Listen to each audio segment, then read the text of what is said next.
అందరికీ నమస్తే. నేను మాధురి. మీకు ఇక్కడ కనిపిస్తున్న వ్యూ అంతా నేను మార్నింగ్ 6:00 లేచి తీసింది.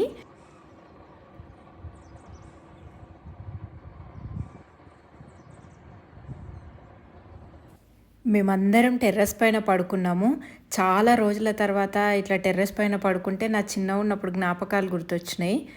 సిటీలోనేమో ఎండలు మండిపోతుంటే ఇక్కడేమో దుప్పటి కప్పుకొని మరీ పడుకోవాల్సొచ్చింది చలికి. మీరేదో ఇది చూసి అడవి అనుకోకండి. ఇది మా ఫామ్‌లోదే ఇది. మా ఫామ్ నుంచి ఈ సన్‌రైజ్ ఇలా కనపడుతుంది.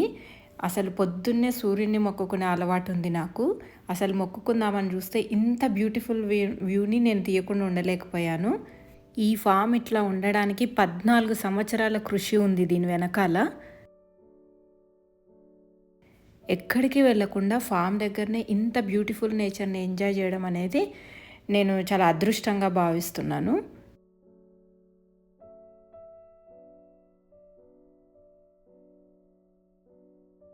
ఇవాళ మా అమ్మ, తర్వాత మా పెద్దమ్మ, తర్వాత మా సిస్టర్ మా అక్క కూడా వచ్చారు. వచ్చిన తర్వాత వాళ్ళు పాపం ఖాళీగా ఉండనే ఉండరు. అసలు నేను వంట చేసి వచ్చేలోపే వాళ్ళు ఈ ఫామ్‌కొచ్చి ఆనియన్స్ మొత్తం హార్వెస్ట్ చేశారు చూడండి. ఇనిషియల్‌గా నేను ఫార్మింగ్ స్టార్ట్ చేసినప్పుడు అందరూ అన్నారు, "నీవు ఇంత బాగా చదువుకున్నావు కదా! ఎందుకు ఇంత ఇలాంటి ఫార్మింగ్ చేయడం ఎందుకు? ఎండకి ఇంత కష్టపడడం ఎందుకు?" అన్నారు. ఇప్పుడు అందరూ నన్ను అప్రిషియేట్ చేస్తుంటే నాకెంతో సంతోషంగా అనిపిస్తది. వాళ్ళు కూడా ఇక్కడికి రావడానికి చాలా ఇష్టపడతారు. ఆహ్, నేను అసలు రాకముందుకే కూడా హార్వెస్ట్ చేసేసారు. నేను అందుకే షూట్ చేయలేకపోయాను. అసలు మా ఆనియన్స్ కూడా ఎంత బాగున్నాయో చూడండి. హ్మ్. అసలు ఈ ఇవి ఇలాంటివి పెస్టిసైడ్స్ కొట్టని వెజిటబుల్స్ కానీ, ఫ్రూట్స్ తిన్నాక ఆ టేస్ట్ చూసి వాళ్ళకి కూడా అబ్బా! ఇవి ఇట్లా తింటే ఇంత మంచిదా అని వాళ్ళు కూడా నాకు హెల్ప్ చేయడానికి టైం ఖాళీ ఉన్నప్పుడల్లా వాళ్ళు నా దగ్గరకొస్తుంటారు. వచ్చి వాళ్ళు కూడా నాకు హెల్ప్ చేస్తుంటారు. మా అమ్మ, మా పెద్దమ్మ చూడండి. ఈ పెద్ద ఆనియన్స్ అన్నీ హార్వెస్ట్ చేయడం అయిపోయింది. ఇప్పుడు వీళ్ళు హార్వెస్ట్ చేస్తున్నవేంటంటే సాంబార్ ఆనియన్స్. సాంబార్ ఆనియన్స్ మాత్రం చాలా చాలా బాగొచ్చినాయి. నేను 250 grams around 200-250 grams sambar onions ఇంట్లో మిగిలిపోతే ఇక్కడ గోరుచిక్కుడు బెండకాయలు పెట్టుకున్నాను కదా! దాని చుట్టూరా పెట్టుకుందాంలే అని చెప్పేసి ఒకటొక్కటి పెట్టాము. ఒక్క సాంబార్ ఆనియన్ చిన్న ఆనియన్ పెడితే దీనికి ఒక్కొక్క దానికి నేను కౌంట్ చేస్తుంటే 13-14 దాకా వచ్చినాయి. మినిమమ్ అయితే 10 వచ్చినాయి చూడండి. మినిమమ్ 10, మ్యాక్సిమం 13-14 వచ్చినాయి. అసలు ఇంకా బాగా సాయిల్ బాగుండి ఇంకా బాగా పండిస్తే 20 దాకా కూడా వస్తాయంట. వీటికేమి సీడ్స్ ఏమి ఉండవు. ఈ చిన్న ఆనియన్స్‌నే ఒక్కొక్కటి పెట్టుకుంటూ పోవాలి. మామూలుగా పెద్ద ఆనియన్స్‌కి అయితేనేమో సీడ్స్ ఉంటాయి. సీడ్స్‌ని మళ్ళీ నారు పోసుకొని ఆ నారుని మళ్ళీ వేస్తే ఆనియన్స్ వస్తాయి. కానీ ఇవి ఇట్లా కాదు. ఇవి ఓన్లీ ఒక చిన్న ఆనియన్ పెడితే దానికి ఒక్క ఆనియన్ పెడితే 14-15, 20 ఇంకా మనం ఎంత బాగా దానికి పోషణ చేస్తే అంత బాగా వస్తాయి.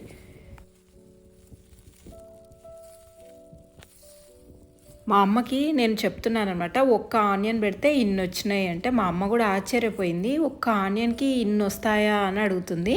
ఎందుకంటే సాంబార్ ఆనియన్స్ మా అమ్మ వాళ్ళకి కూడా తెలీదంట. ఇవి ఎక్కువగా తమిళనాడు, కేరళ అక్కడ బాగా వాడతారు. వాళ్ళు ప్రతి వంటలో మనం పెద్ద ఆనియన్స్ ఎట్లా కట్ చేస్తామో వాళ్ళు ఇంత ఓపిక ఈ చిన్న ఆనియన్స్‌నే కట్ చేస్తారు. కానీ చాలా చాలా టేస్ట్ డిఫరెన్స్ అయితే ఉంటవి. ఇవి చాలా టేస్ట్ ఉంటాయన్నమాట. నేనైతే సాంబార్లోనే కాకుండా కర్రీస్‌లో కొన్నిట్లో పచ్చళ్ళల్లో వేస్తే చాలా బావుంటది. గోంగూర పచ్చడిలో ఇట్లే మొత్తం హోల్ ఆనియన్ వేస్తే చాలా బావుంటది.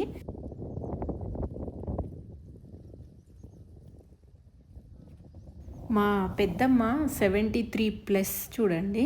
మా అమ్మకి, మా పెద్దమ్మకి చాలా ఏజ్ గ్యాప్ ఉంటది. ఆమె ఇప్పటికీ ఎంత యాక్టివ్‌గా పనిచేస్తుందో చూడండి. ఎండ మండిపోతుంది. ఇప్పుడు అరౌండ్ 9:30 అయితుంది. అయినా మీకు తెలిసిందే మార్నింగ్ 9:30 అయినా ఇప్పుడు ఎంత ఎండ ఉంటుందో అని. వాళ్ళ ఏజ్‌కి పని చేసేదానికి సంబంధమే లేదు చూడండి. ఈ ఏజ్‌లో వాళ్ళు ఈ ఎండ అనకుండా ఇంత యాక్టివ్‌గా పని చేస్తున్నారో చూడండి. నేను చెప్పాను అక్కడికి ఎండకి వద్దు అంటే కూడా మార్నింగ్ 9కి ఏం ఎండ ఉంటదిలే అని చెప్పి నాకు చెప్పకుండానే వీళ్ళిద్దరొచ్చి మొత్తం ఆనియన్స్ మొత్తం హార్వెస్ట్ చేశారు చూడండి. నేను అందుకే వీళ్ళని మరీ ఎక్కువ ఎండకు ఉంచకూడదని చెప్పి పద పద అని చెప్పి మొత్తం నేను కూడా తొందరగా వచ్చి మొత్తం హార్వెస్ట్ చేసేసినాము. 10 o'clock అంతా అయిపోగొట్టేసాము. అయినా వీళ్ళు ఒక్క నిమిషం కూడా ఖాళీ ఉండరు. ఇవి చూడండి ఎంత బాగా వస్తున్నాయో. కొన్ని కొన్ని దాంట్లకి 16 కూడా వచ్చినాయి, దీనికేమో 16 వచ్చినట్టున్నాయి. అసలు ఒక్క 200 grams అట్లా 200 to 250 grams అనుకుంటా. ఎగ్జాక్ట్గా నేను వే చేయలేదు ఆ రోజు.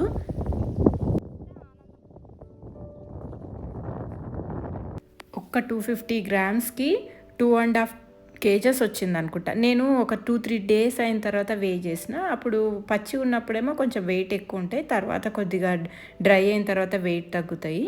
అప్పుడు 2.5 kgs వచ్చినాయి చూడండి. సొరకాయలు కూడా వచ్చాయి. మా అమ్మ, పెద్దమ్మ, మా అక్క ఆల్రెడీ మార్నింగ్ 6 o'clockకే వెళ్ళి ఒక ట్రిప్ ఆల్రెడీ వెజిటబుల్స్ తెంపారు. సొరకాయలు, వాటర్ మెలన్స్ చూడండి. వాటర్ మెలన్స్ తినడానికి చాలా స్వీట్, కట్ చేసి తిన్నాక చాలా స్వీట్గా ఉన్నాయి, కానీ షేప్లెస్ ఉన్నాయని చెప్పి అన్నీ మేమే తిన్నాము, ఎవ్వరికి ఇవ్వలేదు. చాలామంది మా కమ్యూనిటీలో అడిగారు వాటర్ మెలన్స్ కావాలని, కానీ ఇవ్వలేదు. ఎందుకంటే మళ్ళీ వాళ్ళకి ఇవన్నీ ఇస్తే పేర్లు పెడతారు. మన వాళ్ళకి ఎవరికైనా కానీ టేస్ట్ కన్నా మనకి షేపు అండ్ బయటికి కనపడడం ముఖ్యం కదా. ఇట్లాంటివి ఇస్తే ఎవరు యాక్సెప్ట్ చెయ్యరు. మనకేంటంటే మనం కష్టపడి పెంచుకున్నప్పుడు ఖచ్చితంగా మనం ఇష్టంగానే తింటాం అవన్నీ. ఇక్కడ వేప చెట్టు కింద మీకు ఎప్పుడు చెప్తుంటాను కదా, మా వేప చెట్టు కింద చాలా చాలా చల్లగా ఉంటుంది.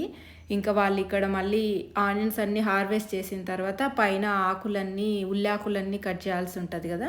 వాళ్ళు ఇక్కడే చెట్టు కిందే వేయమని శ్రీనివాస్ని అడిగితే శ్రీనివాస్ కొన్ని చెట్టు కింద వేసాడు. ఆల్రెడీ కిచెన్ బ్యాక్ సైడ్ మొత్తం చాలా వేశాడు, కానీ అప్పటిదాకా ఇక్కడ చల్లగా ఉందని కట్ చేస్తూ ఉన్నాము ఇక్కడే కూర్చొని.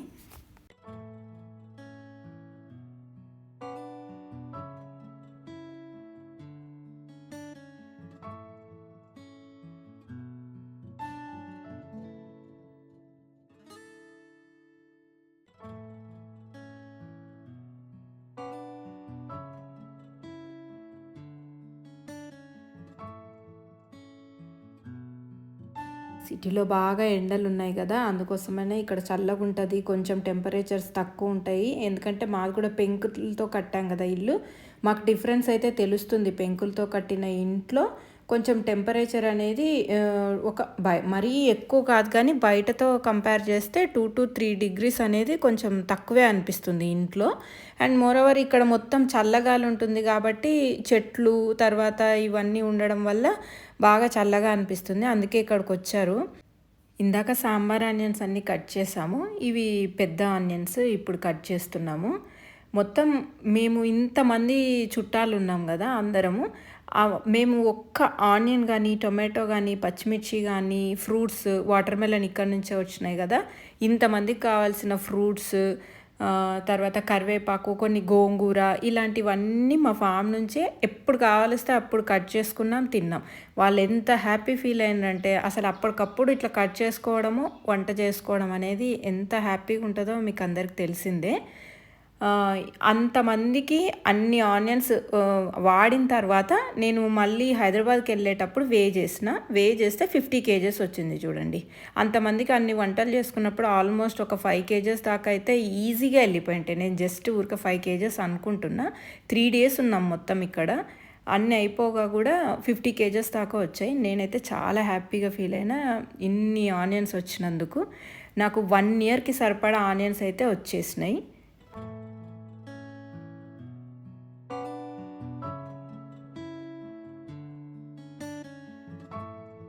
ఇందాక చెప్పాను కదా, శ్రీనివాస్ కిచెన్ బ్యాక్ సైడ్ కూడా ఆనియన్స్ అక్కడ వేశాడని. ఫస్ట్ అన్నీ అక్కడ వేశాడు, తర్వాత ఇంకా వీళ్ళు ఇక్కడ వేప చెట్టు కింద చల్లగా ఉంది కదా అని ఇక్కడ కట్ చేస్తున్నాం. ఈ చిన్న పాప కనిపిస్తుందా, మేము కట్ చేస్తుంటే దానికి తగ్గట్టు చేతులు ఊపుకుంటూ డ్యాన్స్ చేస్తుంది చూడండి. తను కూడా ఎంజాయ్ చేస్తుంది మేము పని చేస్తుంటే.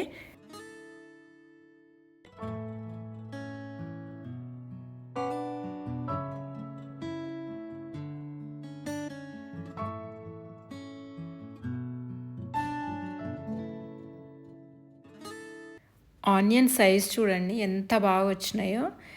ఎప్పుడూ కొంచెం చిన్నగా వచ్చేవి, కానీ ఈసారి మంచి సైజ్ వచ్చినాయి ఆనియన్స్. ఈసారి ఎక్కువ పేడ బాగా పారించడం వల్ల నీళ్ళల్లో కలిపి మంచి సైజ్ వచ్చినాయి చూడండి. నాకైతే చాలా చాలా సంతోషం అనిపించింది. కష్టానికి తగ్గ ఫలితం వచ్చింది అని అనిపించింది ఈసారి. నేనెప్పుడు ప్రతిసారి అంటుంటా కదా! ఇంత కష్టపడుతున్నా ఫలితం రావట్లేదని. కానీ ఈసారి మాత్రం కష్టానికి తగ్గ ఫలితం అనిపించింది. ఎన్ని ఆనియన్స్ ఉన్నాయో చూడండి. ఇవన్నీ కట్ చేసేసరికి సాయంకాలం అయ్యింది చూడండి.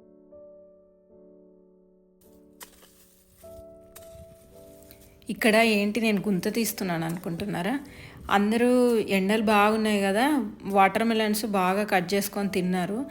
ఈ ఎక్కువైపోతుంది వేస్ట్ అని చెప్పేసి నేనేం చేశానంటే ఎక్కడ పారేయాలో తెలియటం లేదు. అందుకనే ఏ చెట్టు కింద ఒక్కొక్క అట్లా మా కిచెన్ బ్యాక్ సైడ్ ఈ చెట్టు ఉంటుంది. మామిడి చెట్టు కిందనే గుంత తీసి మట్టి పూడ్చేసి పెడుతున్నాను. అదే కాంపోస్ట్ అయిపోతుంది. ఆ చెట్టుకి అదే ఎరువైపోతుందని.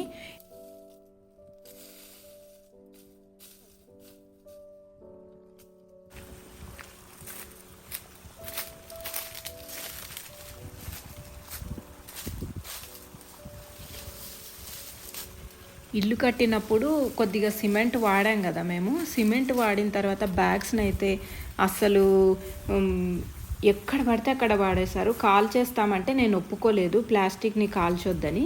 నేను ఇంకా కొంతమంది అక్కడ ప్లాస్టిక్ బాటిల్స్ కలెక్ట్ చేసుకునే వాళ్ళని కూడా అడిగితే వాళ్ళు రీసైకిల్ కింద మేము తీసుకోమన్నారు సిమెంట్ బ్యాగ్స్‌ని. ఇంకా అప్పుడు నేనేం చేశానంటే వీటి కోసం బాగా సెర్చ్ చేస్తే ఒక ఫ్రెండ్ ద్వారా ఒక యాప్‌లో వాళ్ళు మనం కాల్ చేస్తే వాళ్ళు ఇట్లా మనం సపరేట్ చేసి పెడితే ప్లాస్టిక్స్‌ని ఏమైనా ప్లాస్టిక్ మెటీరియల్‌ని అలాంటివి పెడితే వాళ్ళే ఇంటికొచ్చి తీసుకుంటారని చెప్తే, నేను ఇట్లాంటివన్నింటిని ఎప్పుడు టైం ఉంటే అప్పుడు ఏరి మనము అన్నీ సెగ్రిగేట్ చేసి బ్యాగ్స్‌లో పెడుతున్నాను. ఇవన్నీ మళ్ళీ నేను హైదరాబాద్‌కి తీసుకెళ్ళాలి. వాళ్ళకి ఇచ్చేస్తాను నేను ఇది రీసైకిల్‌కి. ఇట్లా నేనిప్పుడు చేస్తున్నది ఏందంటే, నేను ఇందాక నీళ్లు పట్టాను గదా! అది ముందు రోజు అనమాట. ముందు రోజు అట్లా నీళ్ళేసి తడిపి పెట్టాను. ఇప్పుడు నెక్స్ట్ డే మొత్తం శ్రీనివాస్ ఇట్లా మళ్ళు చేసి పెట్టాడు. ఇక్కడ మేము ఎర్ర తోటకూర, కొద్దిగా క్యారెట్ వేసుకుందాం అనుకుంటున్నాము. ఇది ఎక్స్‌పెరిమెంట్. నేను ఒక్కసారి మాత్రం క్యారెట్ వేశాను. అప్పుడు చాలా బాగొచ్చింది. మళ్ళీ వేసి చూద్దాం అనుకుంటున్నా. ఇది యాక్చువల్లీ రైట్ టైం గాదు క్యారెట్ వేయడానికి. Winter season. కాకపోతే ఈ కిచెన్ బ్యాక్ సైడ్ కొద్దిగా షేడ్ పడతది గదా! మామిడి చెట్ల మధ్యలో అని చెప్పేసి ఇక్కడ వేసుకుంటున్నా. ట్రై అయితే చేస్తున్నాం. ఇక్కడ తోటకూర, కొంచెం బెండకాయ సీడ్స్ ఉన్నాయి. అవి కూడా వేసుకోవాలని అనుకుంటున్నాము.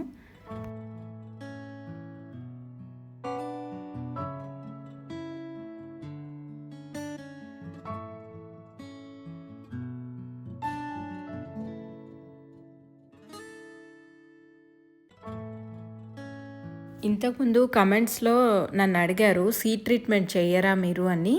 నేను సీడ్ ట్రీట్మెంట్ యాక్చువల్‌గా బీజామృతంతో చేసేదాన్ని. కాకపోతే బీజామృతం చేసుకోవడానికి సరిగ్గా టైం ఉండట్లేదు, మర్చిపోతున్నాం.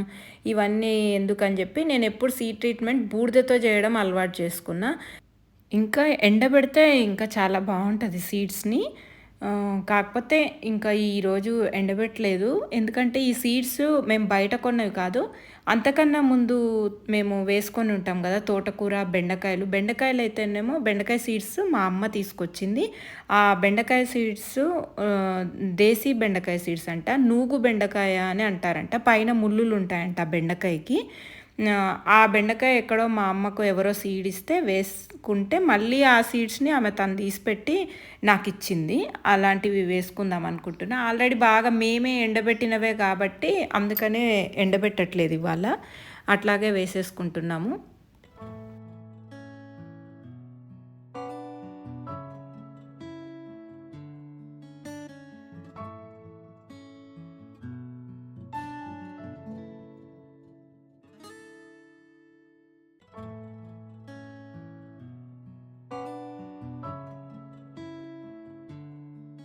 శ్రీనివాస్ అంటున్నాడు, "ఇంక ఎందుకులే సీడ్స్ వేసేసిన తర్వాత దానిపైన బూడిద జల్లుదాం" అంటున్నాడు గానీ, నేను ఒప్పుకోవట్లేదు. సీడ్స్ వేసిన తర్వాత బూడిద అని. సీడ్స్‌కే బాగా బూడిద కలుపుదాము. ఆ విత్తనాలకు ఒక కోట్ అనేది ఆ బూడిద పై లేయర్ లాగా ఉంటే మనకేదైనా పురుగు కొట్టకుండా ఉంటది అని, నేను మొత్తం సీడ్స్ అన్నీ పేపర్‌లో వేయించి బూడిదతో బాగా కలిపిన తర్వాత ఏసేస్తున్నాను.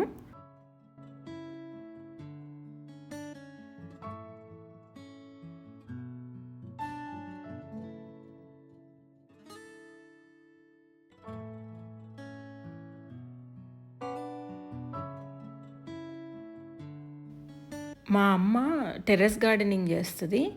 తనకి సీడ్స్‌ని కలెక్ట్ జేయడం అనేది చాలా ఇష్టం. తనేమో బాగా కలెక్ట్ చేసి నాకిస్తుంటది. నేను కొన్ని సాధ్యమైనంత వరకు దాన్ని ప్రాపర్‌గానే యూజ్ చేసుకుంటా. కాపోతే ఒక్కొక్కసారి ఏం చేస్తానంటే టైం లేదని శ్రీనివాస్ వాళ్ళకి దాచమని ఇస్తే వాళ్ళు పోగొడుతుంటారు. ఎక్కడో అది సర్దినప్పుడు పోయిందమ్మా, ఇది సర్దినప్పుడు పోయిందని అంటారు. పాపం తనెంతో కష్టపడి సీడ్ కలెక్ట్ చేసి కొన్ని కొన్ని ఇట్లా ఎగ్జాటిక్ వెరైటీస్ అంటే ఎగ్జాటిక్ వెరైటీస్ కాదు, దేశీ వెరైటీస్. దేశీ వెరైటీస్‌ని అన్నిటిని కలెక్ట్ చేసి పెడతది. నాకిచ్చినప్పుడు నేను ఎప్పుడోసారి వీళ్ళకిస్తే వీళ్ళు పోగొడుతుంటారు. కానీ విత్తనాలు దాచుకోవడం అనేది చాలా చాలా మంచి అలవాటు. ఎందుకంటే పాతకాలం విత్తనాలని ఇప్ దా ఇప్పుడు దొరకట్లేవసలు. పాతకాలం విత్తనాలను దాచుకోవడం అనేది చాలా ఇంపార్టెంట్.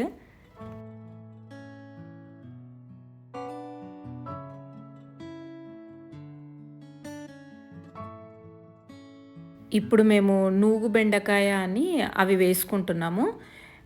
చూడాలి ఎట్లా వస్తాయో అని. ఇప్పుడు ఎట్లాగో మధ్యలో ఎర్ర తోటకూర, కొంచెం క్యారెట్, మా అమ్మ ఇంకొకటి సిరికూర అంటాము. మా ప్లేస్‌లలో సిరికూర అంటారు. అది కూడా తోటకూరలో వన్ ఆఫ్ ద వెరైటీ. సిరికూర అనేది చాలా టేస్టీగుంటది. దాని కాడలు కూడా సాఫ్ట్‌గుంటాయి. పెరుగు తోటకూర కాదు. పెరుగు తోటకూర అంటే వేరు, కానీ సిరికూర అనేది చాలా చిన్న ఆకుతో వస్తది. అది చాలా చాలా ఇష్టం నాకు. అందుకే మా అమ్మ దాన్ని కలెక్ట్ చేసి పెట్టింది. అవి కూడా వేసాము, ఆ సీడ్స్ కూడా. అసలు విత్తనాలనేవి ఒక పాతకాలం విత్తనాలు ఇప్పుడు దొరకట్లేదు అసలు. అవి వేస్ట్ చేయకుండా మనం దాచుకుంటే దానంత మంచి అలవాటు లేదు. ఇప్పుడు వచ్చేవన్నీ హైబ్రిడ్సే. అవి క్రాప్ అయితే బాగొస్తది కానీ టేస్ట్ ఏమి అంత బాగుండవు. కొన్ని దేశీ వెరైటీలు కూడా, బెండకాయలలో కొన్ని దేశీ వెరైటీలు ముళ్ళు ఎక్కువుండి మనం తినలేము, బాగుండవు. కొన్ని వెరైటీలు బాగుంటాయి. హైబ్రిడ్‌లో కొన్ని వెరైటీలు బాగుంటాయి. వాటిని తీసి పడేయలేం, వీటిని తీసి పడేయలేము. అందుకని ఏ సీడ్‌నైనా మళ్ళీ మనము దాచుకొని వాడుకుంటూ ఉండడం అనేది చాలా మంచి అలవాటు. ఇవాళ మార్నింగ్ నుంచి మేము పని చేస్తూనే ఉన్నాము. ఆనియన్స్ హార్వెస్ట్ చేయడము, వాటిని మొత్తం క్లీన్ చేసి క్రేట్స్‌లో ఎత్తిపెట్టాము. మళ్ళీ ఇప్పుడు తోటకూర ఇవన్నీ కూడా వేసుకున్నాము. మళ్ళీ నా నెక్స్ట్ వీడియోలో కలుద్దాం. అంతవరకు సెలవు.